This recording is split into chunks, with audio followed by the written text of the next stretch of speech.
ಕಳೆದ 2015ರಲ್ಲಿ ಸಾಂವಿಧಾನಿಕವಾಗಿ ಪರಿಶಿಷ್ಟ ಪಂಗಡಗಳಿಗೆ ಸಿಗಬೇಕಾಗಿರ್ತಕ್ಕಂಥ ಮೀಸಲಾತಿಯನ್ನು ಸಿಗದೇ ಇರತಕ್ಕಂಥ ಸಂದರ್ಭದಲ್ಲಿ ಕೇಂದ್ರದಲ್ಲಿ 7.5%, ರಾಜ್ಯದಲ್ಲಿ 3% ಮೀಸಲಾತಿ ಇರತಕ್ಕಂಥ ಸಂದರ್ಭದಲ್ಲಿ ಬೆಳಗಾವಿಯ ನಾಯಕ ವೆಲ್ಫೇರ್ ಫೆಡರೇಷನ್ನ ಸ್ಟೂಡೆಂಟ್ ಆರ್ಗನೈಸೇಷನ್ನು ಹೈಕೋರ್ಟ್ನಲ್ಲಿ ಪಿಟಿಷನ್ ಫೈಲ್ ಮಾಡಿತ್ತು.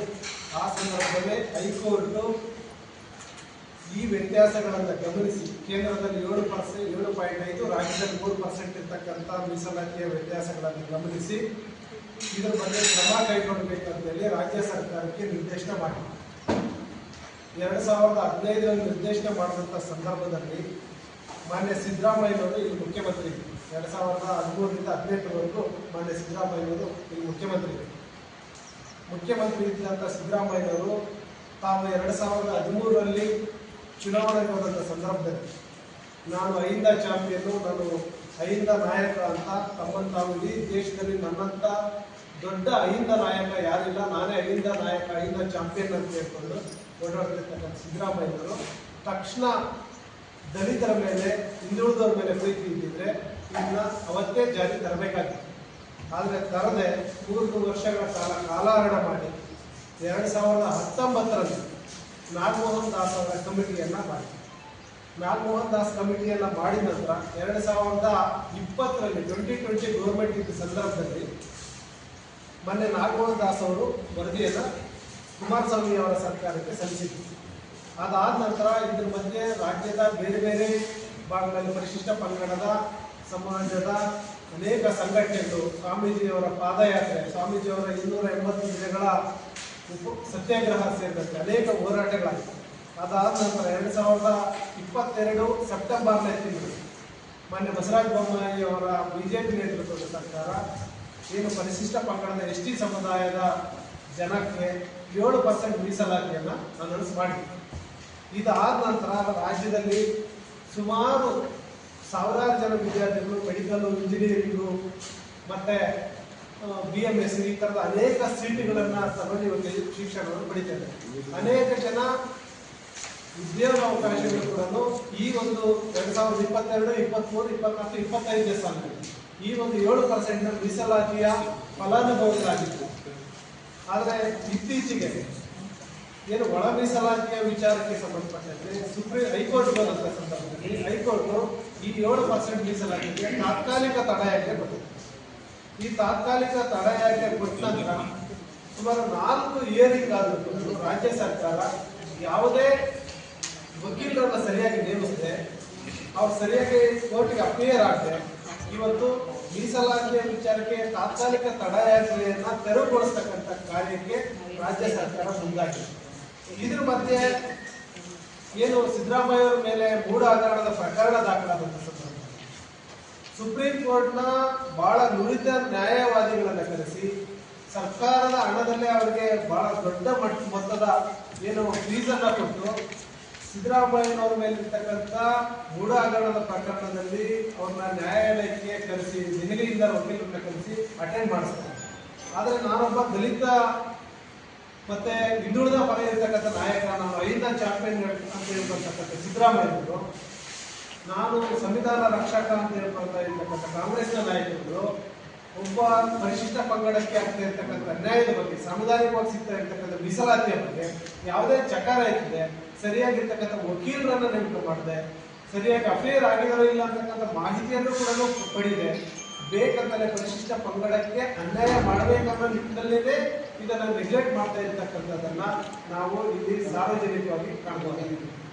ಈ ನಿಟ್ಟಿನಲ್ಲಿ ಈ ಅಂತರ ಪಾರ್ಟಿಯ ST ಮೋರ್ಚಾ ರಾಜ್ಯಾದ್ಯಂತ ಸಾಮಾಜಿಕ ನ್ಯಾಯಕ್ಕಾಗಿ ಹೋರಾಟವನ್ನು ಮಾಡಬೇಕಂತಕ್ಕಂಥ ನಿರ್ಧಾರವನ್ನು ಮಾಡಿ ಈ ಜಾಗೃತಿ ಸಮಾವೇಶಗಳನ್ನು ರಾಜ್ಯದ 5 ಭಾಗಗಳ 5 ಜಿಲ್ಲೆಗಳಲ್ಲಿ ಜಿಲ್ಲಾ ಮಟ್ಟದ ಸಮಾವೇಶಗಳನ್ನು ಮಾಡಿ ವಿದ್ಯಾರ್ಥಿಗಳು, ಯುವಕರು, ಅಡ್ವೊಕೇಟ್ಸು, ಉದ್ಯೋಗಾಕಾಂಕ್ಷಿಗಳಿಗೆ ಜಾಗೃತಿ ಮೂಡಿಸ್ತದೆ ಸರ್ಕಾರ ಏನು ಮಾಡ್ತಾ ಇದೆ ಅಂತಕ್ಕಂಥದ್ದು. ಮತ್ತು ಈ ಮೂಲಕ ಸರ್ಕಾರಕ್ಕೆ ಒತ್ತಡವನ್ನು ಕೂಡ ಏರ್ತಾ ಇದೆ. ನಾವು ಸರಿಯಾಗಿ ಕೋರ್ಟನ್ನು ಅಪೇರ್ ಆಗಿ ಏನು ನಮ್ಗೆ ಸಿಗಬೇಕಾಗಿರ್ತಕ್ಕಂಥ ಈ ತಾತ್ಕಾಲಿಕ ತಡೆಯಾಜ್ಞೆಯನ್ನು ತೆರವುಗೊಳಿಸಿ ನಮಗೆ ಈಗೇನು 52,000 ಏನು ಉದ್ಯೋಗಗಳನ್ನು ಭರ್ತಿ ಮಾಡ್ತಾ ಇದ್ದಾರೆ, ಇದು ಭರ್ತಿ ಮಾಡಲಿಕ್ಕೆ ನಮಗೆ 7% ಮೀಸಲಾತಿಯನ್ನು ತರಬೇಕು, ಈ ತಾತ್ಕಾಲಿಕ ತಡೆಯಾಜ್ಞೆ ತೆರವುಗೊಳಿಸಬೇಕಂತಕ್ಕಂಥ ಹೋರಾಟವನ್ನ ನಾವು ರಾಜ್ಯದ ಬೇರೆ ಬೇರೆ ಭಾಗದಲ್ಲಿ ಮಾಡ್ತಿದ್ವಿ. ಅದರ ಭಾಗವಾಗಿ 19ನೇ ತಾರೀಕು ಭಾನುವಾರ ದಿವಸ ಚಿತ್ರದುರ್ಗ ಜಿಲ್ಲೆ ಚಳ್ಳಕೆರೆ ತಾಲೂಕಿನ ರಾಘವೇಂದ್ರ ಕಲ್ಯಾಣ ಮಂಟಪದಲ್ಲಿ ಇದು ಸಾಮಾಜಿಕ ನ್ಯಾಯಕ್ಕಾಗಿ ಜಾಗೃತಿ ಸಮಾವೇಶವನ್ನು ಭಾರತೀಯ ಜನತಾ ಪಾರ್ಟಿ ಎಸ್ಟಿ ಮೋರ್ಚಾದ ರಾಜ್ಯದ ಎಲ್ಲ ರಮೇಶ್ ಜಾರಕಿಹೊಳಿ, ಮಾಜಿ ಸಚಿವರಾಗಿರ್ತಕ್ಕಂಥ ರಮೇಶ್ ಜಾರಕಿಹೊಳಿ ಅವರು, ಶ್ರೀರಾಮುಲು ಅವರು, ರಾಜಗೌಡರು, ನಾಯಕರು, ಮಾಜಿ ಸಂಸದರಾಗಿರ್ತಕ್ಕಂಥ ರಾಜ ಅಮರೇಶ್ ನಾಯಕ್ ಆಗಿರ್ಬೋದು, PV ನಾಯಕ್ ಇರ್ಬೋದು, ದೇವೇಂದ್ರಪ್ಪ ಇರ್ಬೋದು, ಮಾಜಿ ಶಾಸಕರಾಗಿರ್ತಕ್ಕಂಥ ಮೊಳಕಾಲ್ಮೂರು ತಿಪ್ಪೇಸ್ವಾಮಿ ಅವರು, ಮತ್ತೆ KH ಸುರೇಶ್ ಬಾಬು ಅವರು ಇರ್ಬೋದು, ಸೋಮಲಿಂಗಪ್ಪ ಇರ್ಬೋದು, ಈ ಥರ SV ರಾಮಚಂದ್ರಪ್ಪ ಸೇರಿದಂತೆ ಎಲ್ಲರೂ ವಿಧಾನ ಪರಿಷತ್ನ ಮಾಜಿ ಸದಸ್ಯರು, ಹಾಲಿ ಸದಸ್ಯರು, ಎಲ್ಲರೂ ಮುಖಂಡರು ಕೂಡ ಚಳ್ಳಕೆರೆಗೆ ಬರೋದಿಲ್ಲ. ಅವತ್ತು ದಿವಸ ಸುಮಾರು ಒಂದು 2,000 ಜನ ಅಡ್ವೊಕೇಟ್ಸ್, ವಿದ್ಯಾರ್ಥಿಗಳು ಎಲ್ಲರೂ ಈ ಕಾರ್ಯಕ್ರಮದಲ್ಲಿ ಭಾಗವಹಿಸ್ತಾ. ಅವತ್ತು ರಾಜ್ಯ ಸರ್ಕಾರಕ್ಕೆ ನಾವೆಲ್ಲರೂ ಕೂಡ ಒತ್ತಾಯ ಮಾಡ್ತಾ ಇದ್ವಿ, ನಮ್ಗೆ ಸಿಗಬೇಕಾಗಿರ್ತಕ್ಕಂಥ ಸಾಮಾಜಿಕ ನ್ಯಾಯವನ್ನು ನೀವು ಕೊಡಿ, ಸಾಮಾಜಿಕ ಮೀಸಲಾತಿಯನ್ನು ನಮಗೆ ಕೊಡಿ ಅಂತಕ್ಕಂಥ ಒತ್ತಾಯ ಮಾಡಿದ್ವಿ. ಆ ಮೂಲಕ ನಾವು ರಾಜ್ಯ ಸರ್ಕಾರಕ್ಕೆ ಚಿತ್ರದುರ್ಗ ಜಿಲ್ಲೆಯ ಪರಿಶಿಷ್ಟ ಪಂಗಡದ ಎಚ್ಚರಿಕೆಯನ್ನು ಕೂಡ ಒತ್ತು ಕೊಡಲಿದೆ. ಈ ಕಾರ್ಯಕ್ರಮ ಚಳ್ಳಕೆರೆಯಲ್ಲಿ ನಡೆಯುತ್ತೆ. ಆಯ್ದ ಜಿಲ್ಲೆಗಳಲ್ಲಿ ಒಂದು ಕಾರ್ಯಕ್ರಮವನ್ನು ಆಯೋಜನೆ ಮಾಡಿರ್ತಕ್ಕಂಥದ್ದು ನಮ್ಮ ರಾಜ್ಯ ಅಧ್ಯಕ್ಷರಾಗಿರ್ತಕ್ಕಂಥ ಎಸ್ಟಿ ಮೋರ್ಚಾದ ಬಂಗಾರ ಹನುಮಂತಣ್ಣವರು ಮತ್ತು ನಮ್ಮ ರಾಜ್ಯ ನಾಯಕರಾಗಿರ್ತಕ್ಕಂಥ ಶ್ರೀರಾಮುಲು ಸಾಹೇಬರು, ರಮೇಶ್ ಜಾರಕಿಹೊಳಿ ಅವರು, ಶಿವನಗೌಡರು, ರಾಜಗೌಡರು ಮತ್ತೆಲ್ಲ ನಮ್ಮ ರಾಜ್ಯದ ಎಲ್ಲ ನಮ್ಮ ಸಮಾಜದ ನಾಯಕರುಗಳು ಸೇರಿ ಇವತ್ತು ಪ್ರತಿಯೊಂದು ಜಿಲ್ಲೆಯಲ್ಲಿ ಈ ಒಂದು ಜಾಗೃತ ಸಮಾವೇಶವನ್ನು ಮಾಡ್ತಕ್ಕಂಥದ್ದು. ಇದರ ಮುಖ್ಯ ಉದ್ದೇಶ ಇಷ್ಟೇ, ಇವತ್ತು ಪರಿಶಿಷ್ಟ ಪಂಗಡದ ಒಂದು ಜನಸಂಖ್ಯೆಗೆ ಅನುಗುಣವಾಗಿ ಏನು ಮೀಸಲಾತಿ ಬೇಕು ಅಂತೇಳಿ ನಮ್ಮ ಜನಾಂಗದ ಒಂದು ಕೂಗಿತ್ತು. ಆ ಕೂಗಿಗೆ ಹೋರಾಟಕ್ಕೆ ನಮ್ಮ ಸ್ವಾಮೀಜಿಯರು ಸಹ ಪಾದಯಾತ್ರೆ ಮಾಡಿದ್ರು. 280 ದಿನಗಳ ಕಾಲ ಅಹೋರಾತ್ರಿ ಧರಣಿ ಸತ್ಯಾಗ್ರಹ ಮಾಡಿದ್ರು. ಆ ಒಂದು ಸಂದರ್ಭದಲ್ಲಿ ನಮ್ಮ ಬಸವರಾಜ ಬೊಮ್ಮಾಯಿಯವರು, ಸನ್ಮಾನ್ಯ ಬಸವರಾಜ ಬೊಮ್ಮಾಯಿಯವರು ರಾಜ್ಯದ ಮುಖ್ಯಮಂತ್ರಿಗಳಿದ್ರು. ಅವತ್ತು ಪರಿಶಿಷ್ಟ ಪಂಗಡಕ್ಕೆ 3 ರಿಂದ 7% ಮೀಸಲಾತಿಯನ್ನು ಹೆಚ್ಚಿಗೆ ಮಾಡಿ ಇವತ್ತು ಆದೇಶವನ್ನು ಹೊರಡಿಸಿರ್ತಕ್ಕಂಥ. ಅದರ ಅಡಿಯಲ್ಲಿ ಕಳೆದ 2022ಕ್ಕೆ ಆ ಒಂದು ಆದೇಶವನ್ನು ಬಂತು. ಒಂದು 22, 23, 24ವರೆಗೂ ಆ ಒಂದು ಆದೇಶದ ಅಡಿಯಲ್ಲಿ ನಮ್ಮ ವಿದ್ಯಾರ್ಥಿಗಳಿಗೆ ಎಲ್ಲ ಸೌಲಭ್ಯಗಳು ಸಹ ಸಿಗ್ತಕ್ಕಂಥದ್ದು. ಇವತ್ತು ಮೆಡಿಕಲ್ ಸೀಟ್ ಇರ್ಬೋದು, ಇಂಜಿನಿಯರ್ ಇರ್ಬೋದು, ಪದವಿ ಸೀಟ್ಗಳು ಇರ್ಬೋದು, ಎಲ್ಲ ರೀತಿಯಲ್ಲೂ ಸೌಲಭ್ಯಗಳು ನಮ್ಮ ಪರಿಶಿಷ್ಟ ಪಂಗಡ ವಿದ್ಯಾರ್ಥಿಗಳಿಗೆ ಸಿಕ್ಕಿರ್ತಕ್ಕಂಥದ್ದು 3 ವರ್ಷ.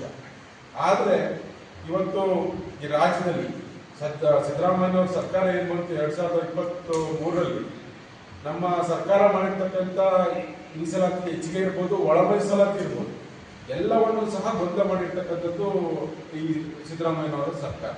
ಯಾಕೆಂದ್ರೆ ಒಂದ್ ಕಡೆ SC ಸಮಾಜದಲ್ಲೂ ಸಹ ಗೊಂದಲವನ್ನು ಸೃಷ್ಟಿ ಮಾಡಿ ಒಳ ಮೀಸಲಾತಿ ಅದರಲ್ಲೂ ಗೊಂದಲ ಸೃಷ್ಟಿ ಮಾಡಿದ್ರು.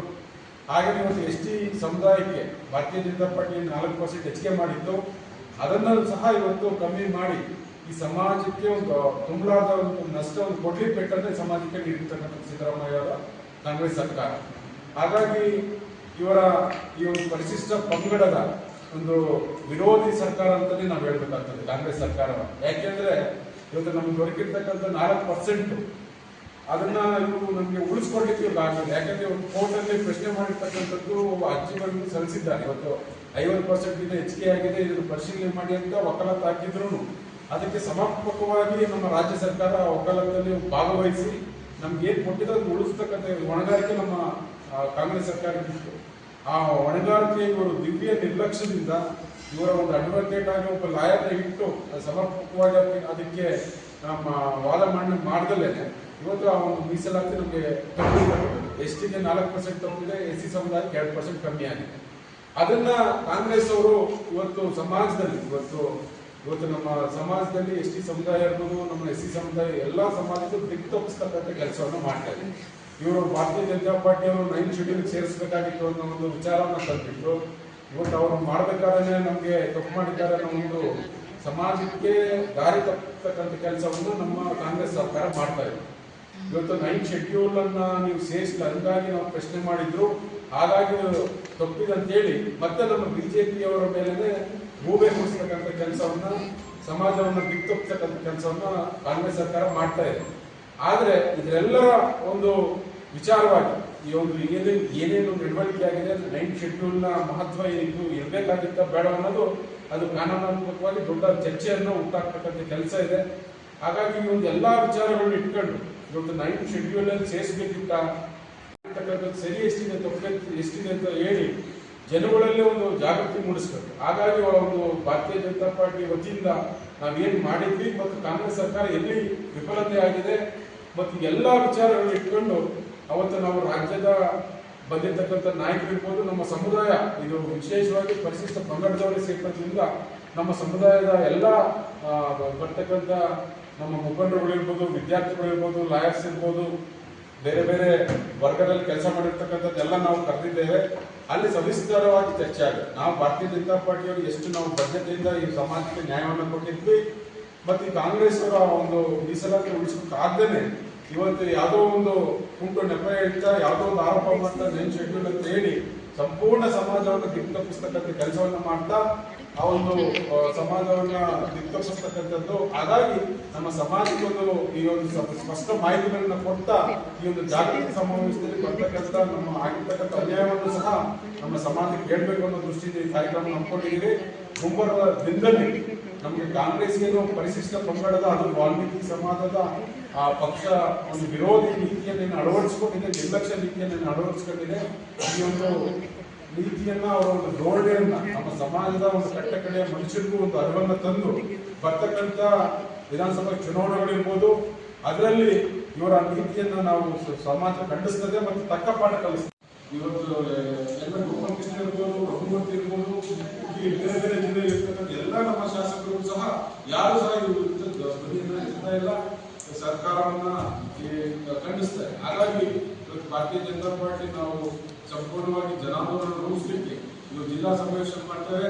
ಮುಂಬರುವ ದಿನದಲ್ಲಿ ಎಲ್ಲಾ ಜಿಲ್ಲೆಯಲ್ಲಿ ಈ ಒಂದು ಸಮಾವೇಶ ಮಾಡಿ ಸರ್ಕಾರ ಹೆಚ್ಚಿಕೊಂಡಿದ್ರೆ ಇದು ರಾಜ್ಯ ಮಟ್ಟದ ಜನಾಂದೋಲನ ಕಾರ್ಯಕ್ರಮವನ್ನು ನಾವು ಹಮ್ಮಿಕೊಳ್ತೀವಿ ಅಂತ ಸರ್ಕಾರಕ್ಕೆ ಹೆಚ್ಚಿಗೆ ಕೊಡ್ತಾ ಈ ಒಂದು ಕಾರ್ಯಕ್ರಮವನ್ನು ಬರ್ತಕ್ಕಂಥ ಭಾನುವಾರ ನಮ್ಮ ಗುರು ರಾಘವೇಂದ್ರ ಕಲ್ಯಾಣ ಮಂಟಪ ನಮ್ಮ ಜಿಲ್ಲೆ ಸಮಾವೇಶ ಇದು. ನಮ್ಮ ಜಿಲ್ಲೆಯಲ್ಲಿ ನಮ್ಮ ಚಳ್ಳಕೆರೆ ಭಾಗದಲ್ಲಿ ನಾವು ಈ ಒಂದು ಸಮಾವೇಶ ಮಾಡ್ತಾ ಇದ್ದಾರೆ. ದಯಮಾಡಿ ಹೆಚ್ಚಿನ ಸಂಖ್ಯೆಯಲ್ಲಿ ನಮ್ಮ ಮಾಧ್ಯಮ ಸಹಕಾರ ಕೊಡಬೇಕು. ಹಾಗೆ ನಮ್ಮ ಎಲ್ಲ ಪರಿಶಿಷ್ಟ ಪಂಗಡದ ಬಂಧುಗಳು ಹೆಚ್ಚಿಗೆ ಬಂದು ಈ ಕಾರ್ಯಕ್ರಮದಲ್ಲಿ ಭಾಗವಹಿಸಬೇಕಂತ ಅವರು ಕಳಿಕಳಿ ಸಹ ನಾವು ಪ್ರಶ್ನೆ ಮಾಡಬೇಕು.